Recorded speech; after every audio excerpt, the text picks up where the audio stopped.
வணக்கம். இன்றைய முக்கிய செய்திகள். இந்திய மருத்துவ ஆராய்ச்சி கழகத்தின் தேசிய ஊட்டச்சத்து நிறுவனமானது இந்தியாவின் அனைத்து மாநிலங்கள் மற்றும் யூனியன் பிரதேசங்களில் இந்தியாவில் உணவு முறை, டயட் மற்றும் பயோமார்க்கர் ஸ்டடி இன் இந்தியா குறித்து நாடு தழுவிய ஒரு கணக்கெடுப்பை நடத்தி வருகின்றது.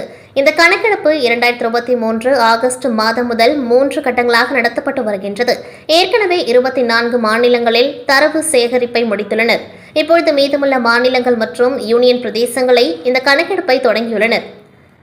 கணக்கெடுப்பு நடத்துவதற்காக தேர்ந்தெடுக்கப்பட்ட யூனியன் பிரதேசங்களில் புதுச்சேரியும் ஒன்று.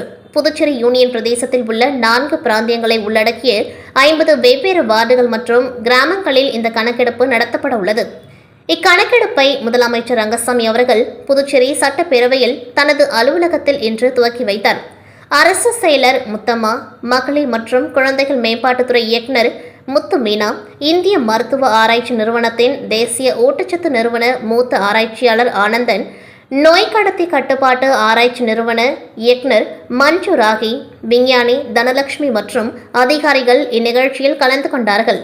புதுச்சேரி அரசு குடிசை மாற்று வாரியத்தின் சார்பில் 3.5 லட்சம் ரூபாய் மானியத்தில் பிரதம மந்திரி வீடு கட்டும் திட்டத்தின் கீழ் காமராஜர் நகர் தொகுதியை சேர்ந்த 6 பயனாளிகளுக்கு முதல் தவணைக்கான ரூபாய் 1.20 லட்சத்தினை முதல்வரின் பாராளுமன்ற செயலரும் காமராஜ் நகர் சட்டமன்ற உறுப்பினருமான ஜான்குமார் அவர்கள் இன்று காலை 11 மணியளவில் சட்டமன்றத்தில் 3வது மாடியில் உள்ள அவரது அலுவலகத்தில் வழங்கினர். உடன் குடிசை மாற்று வாரியத்தின் செயற்பொறியாளர் சுந்தர்ராஜ், உதவி பொறியாளர் அனில்குமார், இளநிலை பொறியாளர் பாஸ்கரன், கள ஆய்வாளர்கள் சீதாராமன் உடன் இருந்தனர். புதுச்சேரி மாநில முன்னாள் சபாநாயகர் சிவக்கொழுந்துவின் பிறந்தநாள் விழா ஒவ்வொரு ஆண்டும் பல்வேறு நலத்திட்ட உதவிகள் வழங்கி வெகு விமர்சையாக கொண்டாடப்படுவது வழக்கம். அந்த வகையில் இந்த ஆண்டும் அவரது பிறந்தநாள் விழா இன்று பல்வேறு நலத்திட்ட உதவிகள் வழங்கி வெகு விமர்சையாக கொண்டாடப்பட்டது. இந்நிலையில் பெருமாள் கோவில் வீதியில் உள்ள அவரது இல்லத்தில் அவரை முதல்வர் ரங்கசாமி நேரில் சந்தித்து பொன்னாடை போற்றி பூங்கொத்து கொடுத்து வாழ்த்துக்களை தெரிவித்தார். அவரைத் தொடர்ந்து உள்துறை அமைச்சர் நமச்சிவாயம், சபாநாயகர் செல்வம், சட்டமன்ற உறுப்பினர்கள் VP ராமலிங்கம், KSP ரமேஷ், சட்டகிரி குழும நிர்வாக இயக்குநர் VPS ரமேஷ்குமார் மற்றும் தொழிலதிபர்கள், பல்வேறு கட்சியை சேர்ந்த நிர்வாகிகள் பலரும் கலந்து கொண்டு அவருக்கு வாழ்த்துக்களை தெரிவித்தனர்.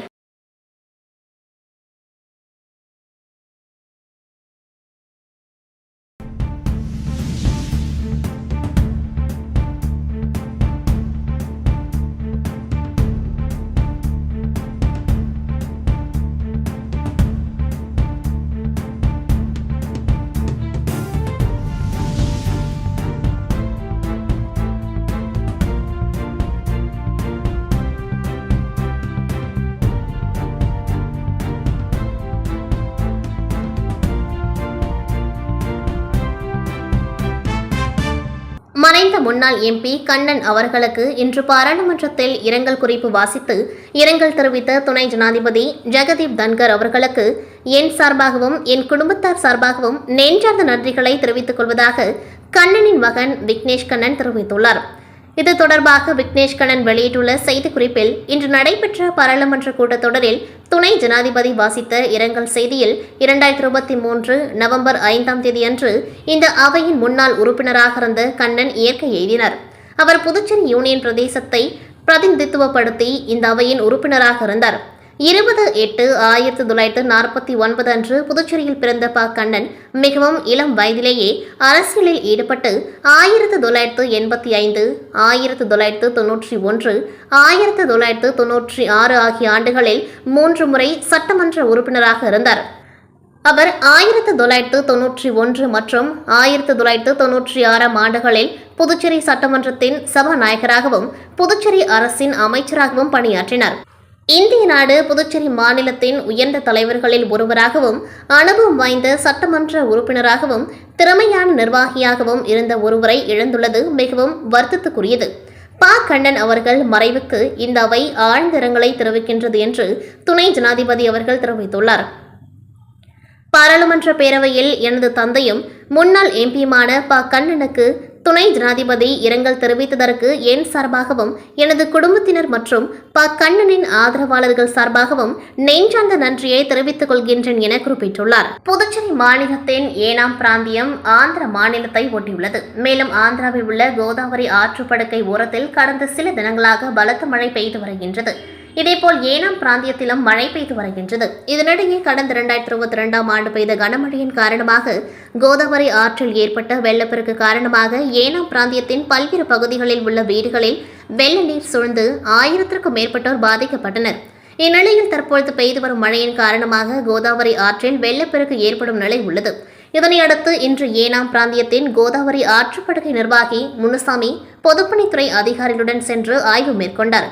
மேலும் வெள்ளப்பெருக்கு ஏற்பட்டால் தாழ்வான பகுதிகளில் உள்ள மக்களை உடனடியாக முகாம்களில் தங்க வைக்க நடவடிக்கை எடுக்கவும் அதிகாரிகளுக்கு உத்தரவிட்டுள்ளார்.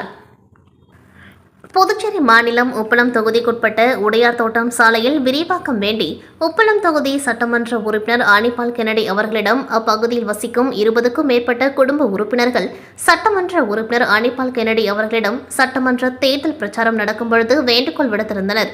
தாங்கள் வெற்றி பெற்று சட்டமன்ற உறுப்பினராக பதவிக்கு வந்த பிறகு எங்கள் கஷ்டங்களுக்கு ஒரு விடியல் ஏற்படுத்தி தர வேண்டும் என்று அப்பகுதி பொதுமக்கள் சட்டமன்ற தேர்தல் பிரச்சாரத்தின் பொழுதே கோரிக்கை வைத்தார்கள்.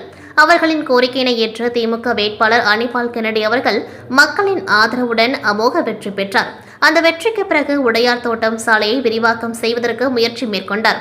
ஆனால் அந்த சாலை அமைக்க வேண்டிய இடம் பொறியாளர் இருதயராஜ் என்பவருக்கு சொந்தமான இடமும் இருந்த காரணத்தால் சாலை அமைப்பதில் சிரமம் ஏற்பட்டது.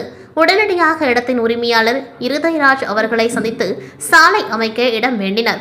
சட்டமன்ற உறுப்பினர் ஆனிபால் கென்னடி அவரின் கோரிக்கையை ஏற்ற இடத்தின் உரிமையாளர் சாலை அமைத்திட இடம் அளித்தார்.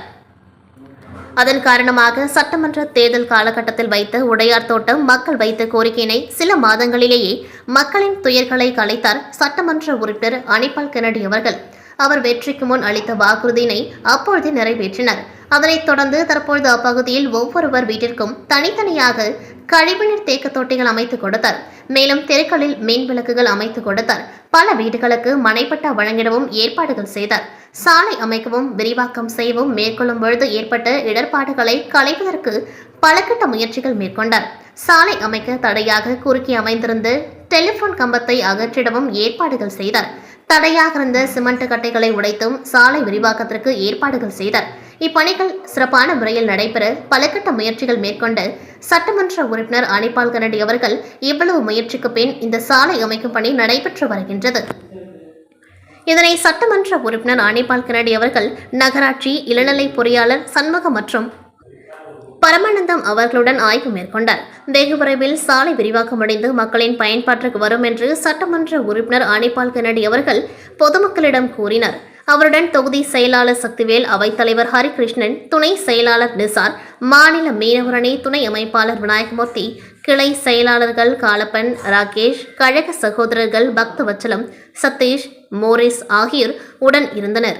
திருபுவனை தொகுதி களித்தீர்த்தால்குப்பம் கிராமம் பரதேசி குட்டை முதல் பம்பை ஆறு வரை உள்ள வடிகால் வாய்க்காலில் கோவிந்தசாமி நகரில் பாலம் கட்டுமான பணிக்கான பூமி பூஜையை சட்டமன்ற உறுப்பினர் அங்காளன் துவக்கி வைத்தார். திருபுவனை சட்டமன்ற தொகுதிக்குட்பட்ட களித்தீர்த்தால்குப்பம் கிராமம் பரதேசி குட்டை முதல் பம்பை ஆறு வரை உள்ள வடிகால் வாய்க்காலில் கோவிந்தசாமி நகரில் பாலம் கட்டுமான பணிக்கு ரூபாய் 14,46,000 ஒதுக்கப்பட்டுள்ளது. இப்பணிக்கான பூமி பூஜை பொதுப்பணித்துறை சார்பில் இன்று நடைபெற்றது. இதில் திருபுவனை தொகுதியின் சட்டமன்ற உறுப்பினர் அங்காளன் கலந்து கொண்டு பூமி பூஜை செய்து பணிகளை துவக்கி வைத்தார். இந்நிகழ்ச்சியில் பொதுப்பணித்துறை நீர்ப்பாசன கோட்ட செயற்பொறியாளர் ராதாகிருஷ்ணன், உதவி பொறியாளர் செல்வராசு, இளநிலை பொறியாளர் முருகன், திருபுவனை காவல் நிலைய உதவி ஆய்வாளர் இளங்கோ மற்றும் ஊர் பிரமுகர்கள், பொதுமக்கள், சட்டமன்ற உறுப்பினரின் ஆதரவாளர்கள் பலரும் கலந்து கொண்டார்கள்.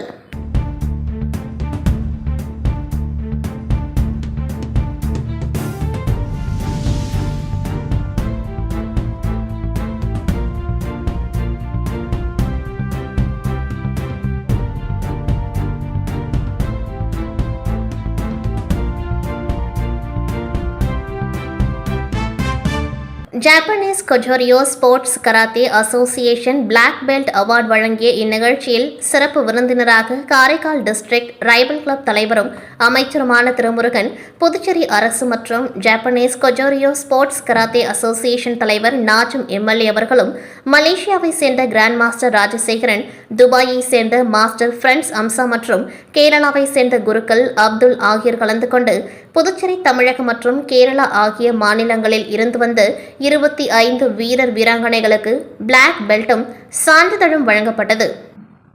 இந்நிகழ்ச்சியை grand master doctor VRS Kumar சிறப்பான முறையில் நடத்தி வைத்தார் மற்றும் நேஷனல் கலைத்தாய் சிலம்பம் அசோசியேஷன் பொருளாளர் ரியாஸ் அகமது உடன் இருந்தார். இந்நிகழ்ச்சியின் இறுதியாக சென்சாய் கலைராஜ் நன்றி உரையாற்றினார்.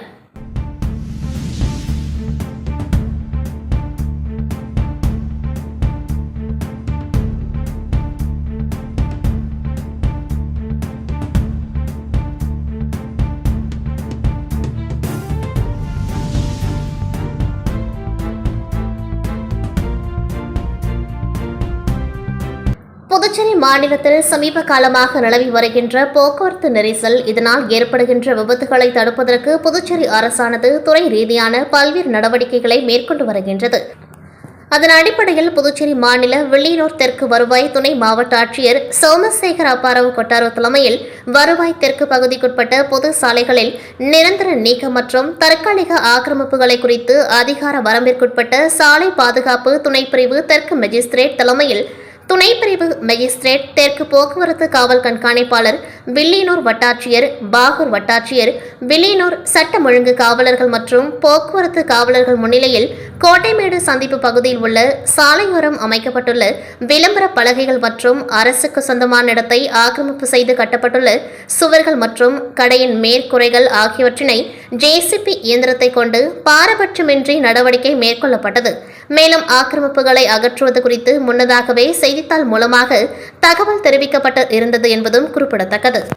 வில்லியனூர் சட்டமன்ற தொகுதிக்குட்பட்ட GN பாளையம் பேட் பகுதியில் உள்ள கருமாதி கொட்டகையை புதுச்சேரி அரசின் ஆதிதிராவிட நலம் மற்றும் பழங்குடியினர் நலத்துறை மூலம் ரூபாய் 23,56,000 மதிப்பீட்டில் சுற்றுச்சுவர் கட்டுதல் மற்றும் மேம்படுத்தும் பணிக்கான பூமி பூஜை நிகழ்ச்சி இன்று காலை நடைபெற்றது. இந்நிகழ்ச்சியில் தொகுதி சட்டமன்ற உறுப்பினரும் சட்டமன்ற எதிர்க்கட்சி தலைவருமான சிவா அவர்கள் கலந்து கொண்டு கருமாதி கொட்டகை அமைக்கும் பணியினை பூஜை செய்து துவக்கி வைத்தார். இதில் ஆதிதிராவிடர் நலத்துறை இயக்குநர் இளங்கோவன், ஊர் முக்கியஸ்தர்கள் வீரக்கண்ணு, ராமஜெயம், பழனி, தங்க கதிர்வேல், சந்தோஷ், தேவநாயகம், யுவனேஷ், முருகையன், ஆனந்த், ரகு, முத்து மற்றும் ஏராளமானோர் கலந்து கொண்டார்கள். மேலும் திமுக தொகுதி செயலாளர் மணிகண்டன், பொதுக்குழு உறுப்பினர்கள் ராமசாமி, தர்மராஜ், அவைத்தலைவர் ஜலால் அனீஃப், வர்த்தக அணி அமைப்பாளர் ரமணன், தொழிலாளர் முன்னேற்ற பேரவைத் தலைவர் அங்காளன், ஆதிதிராவிட அணி தலைவர் பழனிசாமி, அணிகளின் துணை அமைப்பாளர்கள் சரவணன், காளி, கோபி, பஜாலுதீன், தொகுதி துணை செயலாளர்கள் ஜெகன்மோகன், ஹரிகிருஷ்ணன், தொகுதி செயற்குழு உறுப்பினர் சுப்பிரமணியன், ராஜி, அக்பர் அலி, மிலிட்ரி முருகன், அருள்மணி, மோகன், கார்த்திகேயன் மற்றும் பலர் கலந்து கொண்டார்கள். புதுச்சேரியில் பட்ஜெட் தாக்கல் செய்ய அனுமதி அளிக்காமல் தொடர்ந்து புதுச்சேரி அரசை மோடி அரசாங்கம் புறக்கணிப்பதாக முன்னாள் முதலமைச்சர் நாராயணசாமி குற்றம் சாட்டியுள்ளார். இது தொடர்பாக செய்தியாளர்களை சந்தித்த அவர், பீகார் மற்றும் உத்தரப்பிரதேச மாநிலத்தில் உள்ள கடைகளில் விளம்பர பலகைகளில் உரிமையாளரின் பெயரை எழுத வேண்டும் என்று அம்மாநில அரசு உத்தரவு பிறப்பித்துள்ளது. இது கண்டிக்கத்தக்கது.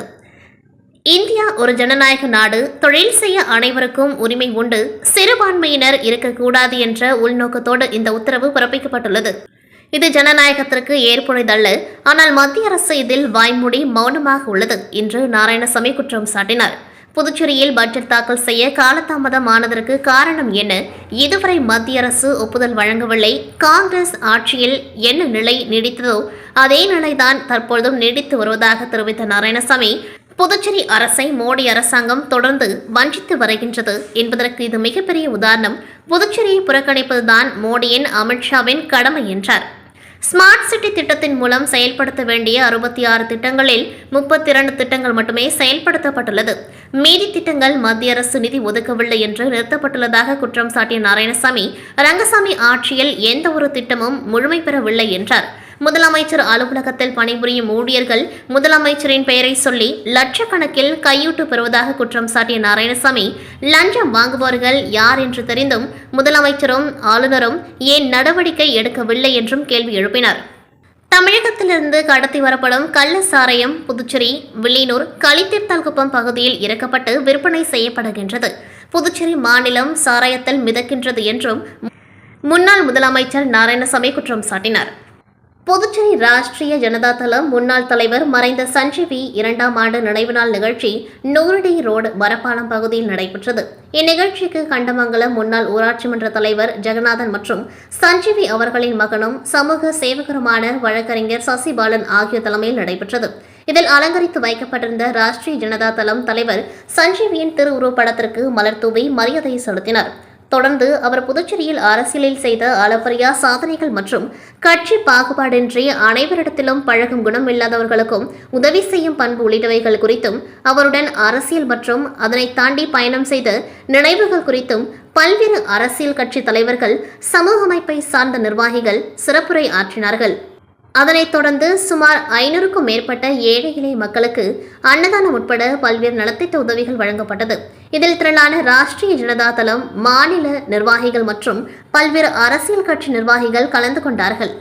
சங்கரதாஸ் சுவாமிகள் இயல் இசை நாடக சபா சார்பில் ஆந்திர மகாசபாவில் மனோன்மணியம் நாடகத்தின் 181வது வைரப்பவள விழாவை முன்னிட்டு மனோன்மணி நாடகம் நடைபெற்றது. நாடகத்தின் முடிவில் மனோன்மணியம் சுந்தரனார் விருது கலை பண்பாட்டுத்துறை இயக்குநர் கலிபெருமாள் அவர்களுக்கும், கவி சக்கரவர்த்தி கம்பர் விருது பேராசிரியர் பாண்டுரங்கன் அவர்களுக்கும், வெண்பா வேங்கை விருது அவ்வை நிர்மலா அவர்களுக்கும், தமிழ்மொழி விருது முனைவர் நா இளங்கோ அவர்களுக்கும், ராகுல் காந்தி விருது பேராசிரியர் சாயிபு மரைக்காயர் அவர்களுக்கும், திருக்குறள் மாமணி விருது மரபு மாமணி முனைவர் நிக்கி கிருஷ்ணமூர்த்தி அவர்களுக்கும், தவத்திரு சங்கரதாஸ் சுவாமிகள் விருது கோ மாதவராஜ் அவர்களுக்கு வழங்கப்பட்டது. மேலும் 10ஆம் வகுப்பு 12ஆம் வகுப்பு பொதுத் தேர்வில் மாநில அளவில் முதல் 2 இடங்களை பிடித்த மாணவர்கள், தமிழ் மொழியில் முதல் 2 இடங்களை பிடித்த மாணவர்களையும் பாராட்டி பதக்கம் மற்றும் சிறப்பு நிதி வழங்கப்பட்டது. இந்நிகழ்ச்சிக்கு கலைமாமணி கோ ராதா அவர்கள் தலைமை தாங்கினர். திமுக தலைமை பொதுக்குழு உறுப்பினரும் சபாவின் செயலாளருமான பிரபாகரன் அவர்கள் கலந்து கொண்டு மாணவர்களுக்கு பதக்கத்தையும் பரிசினையும் விருதையும் வழங்கினார். நாடகத்தில் நடித்த கலைஞர்களுக்கு சிறப்பு நிதியாக ரூபாய் 5000 வழங்கினார். இந்நிகழ்ச்சியில் டாக்டர் அன்பரசி ஜெயக்குமார் கலந்து கொண்டு சிறப்பித்தார்.